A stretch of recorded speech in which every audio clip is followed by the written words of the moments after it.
Welcome to The Explainer. So glad you're here, because today we are literally tossing the old rulebook at the window. If you're still relying on sheer willpower to grind through your study sessions, man, you're playing the game on hard mode for absolutely no reason. As your personal focus coach, I'm telling you, concentration isn't about just bearing down and forcing it. It's entirely about environment design and brain chemistry. We're going to walk through a science-backed playbook to hack your focus so you can knock out 8 hours of high-quality work in just 3. Let's get right into it. Why did you just read that exact same paragraph 14 times? Look, we've all been there. You're sitting at your desk for 2 whole hours. You know the words are right in front of you, but nothing is sticking. Why? Because your brain is busy processing some random meme you saw back in 2021 instead of your final exams. Now listen to me. This is absolutely crucial to remember.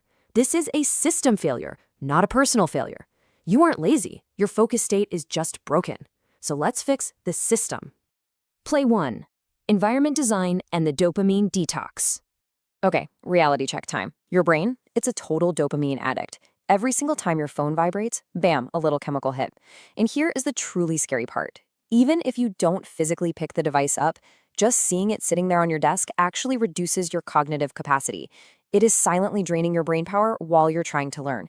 And honestly, it's not just your phone. Look at your study area right now. A messy desk creates what we call visual noise. All that clutter is literally competing for your brain's attention, draining your focus capacity drop by drop. The cure? It's ruthlessly simple, but it will instantly boost your long-term academic performance by freeing up precious brain space. Clear everything. Your environment needs exactly 3 things. 1 book, 1 notebook, 1 pen. That's it. The whole shebang. All right, so the physical space is clear. Now we need some seriously strict boundaries to cut off those digital dopamine hits. First up, deploy the kill switch. That means putting your phone in another room entirely. Not in your pocket, not face down on the desk, out of the room, period. Next, if you're on a laptop, you need a browser lockdown. Use extensions like Cold Turkey or Forest to aggressively block the big 3 distractions: YouTube, Reddit, and Instagram.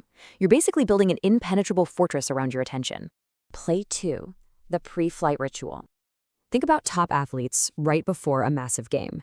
They don't just, wander onto the field. They have a specific routine, right? A mental trigger that shifts them into peak performance mode. As a student getting ready to conquer a massive study block, you need that exact same kind of mental trigger. You got to tell your brain, okay, it's time. So here is your exact pre-flight checklist to cue focus mode. Step 1, write down a 1-task list. And this perfectly illustrates the difference between amateur studying and elite deep work. Vague goals like study biology just do not work. Your brain has no idea what to do with that. It needs to be hyper-specific and actionable, something like complete Chapter 4 diagrams. Step 2, turn on your dedicated focus soundscape. If you use the exact same audio every single time you study, eventually those first few notes will automatically trigger focus mode in your nervous system. But hey, we have to be super careful about what soundscape you actually choose. This is critical. During deep work, there's a strict rule: no lyrics. None. If your music has words, it immediately hijacks the language processing part of your brain, which obviously derails your concentration from the textbook right in front of you. You want to stick to lo-fi beats, brown noise, or honestly, just pure silence. Play 3, execution and recovery. Okay, your environment is pristine, the pre-flight ritual is done, now we execute. You've probably heard of the Pomodoro technique, working 25 minutes, then taking a 5-minute break. Look, that's fine for beginners, but we are aiming for elite high-level studying here. A 25-minute block is simply way too short for deep concentration, so we're upgrading to a science-backed strategy. Research suggests there's an actual golden ratio for productivity. The first half of that equation, the number 53. You're going to dedicate 53 uninterrupted minutes to deep, high-level concentration. This is the window where you completely immerse yourself in that single task you wrote down earlier. And here's the second half of that golden ratio, 17.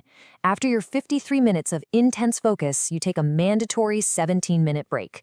And yes, I mean mandatory. It's not optional. You absolutely need this specific block of time to properly reset your brain chemistry and recover for the next sprint. But listen, how you spend those 17 minutes is just as important as the study block itself. You have to stick to healthy, screen-free activities. walk away from your computer screen, stretch your body, go grab a glass of water. But whatever you do, and I literally cannot emphasize this enough, do not check your phone. I'm warning you right now, the temptation is going to be strong, but that device has to stay in the other room. Here's exactly why checking your phone is so destructive. It's because of a concept called attention residue. If you look at your phone during your 17-minute break, your brain latches onto whatever text or notification you just saw. It creates this lingering cognitive distraction. So when you sit back down for your next 53-minute block, you aren't picking up where you left off. You've completely destroyed your momentum, and you're forcing your brain to start its focus entirely from zero. It has a devastating impact on long study sessions. Leave the phone alone. Play 4 Active Learn Goal. Now let's pivot from managing our time to the actual mechanics of learning itself. You're focused, your brain is primed, but now we have to upgrade exactly how you interact with your textbooks and notes to make sure the information actually sticks. So many students fall into this really dangerous trap of passive reading. You drag a highlighter across a page and it feels like you're learning, but it's a total illusion.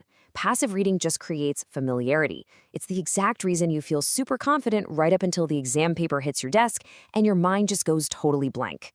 To stay concentrated and actually retain data, we have to switch to active recall. We need to make it a game where your brain is actively hunting for information. And the absolute best way to do that is with a highly practical, science-backed strategy called the blurting method. I'm going to coach you through this step by step. First, read a section of your textbook for 10 minutes. Second, physically close the book. Third, grab a blank sheet of paper and write down absolutely everything you can remember in red ink. Just blurt it all out onto the page. Finally, open the book back up, see what you missed, and fill in those gaps using blue ink.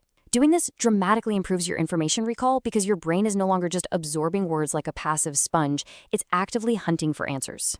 The cool down and recovery. All right, we're coming to the end of the playbook, and I want to shift into our locker room wrap-up. You're putting your brain through a rigorous workout with the 53-17 rule and the blurting method. Just look at this quote from our sources. Concentration is a muscle. It will hurt at first, and your mind will wander. I want to offer you some reassuring coaching advice right now. Struggling to maintain deep work at first is completely normal. It's just part of the process. If you haven't been doing this, your concentration muscle is weak. Expect some growing pains. When a mental distraction occurs, and it definitely will, here's your final tactical tip. Do not get mad at yourself. Frustration just creates more cognitive noise, right? When you catch your mind wandering off to a meme or a video game, simply acknowledge it. Stay calm and smoothly, gently pull your focus back to the page without any judgment. Just recenter and keep going. Well, we've reached the end of the explainer. If you've made it this far, you've already proven your attention span is better than like 90% of people out there. But I have a provocative question to leave you with. Your environment is clear, the visual noise is gone, and you know the exact place to execute. Will you go back to relying on the myth of willpower, or will you architect your focus state? The choice is entirely yours. Abandon the willpower myth, put the phone down in the other room, and go get it done. Thanks so much for joining me today.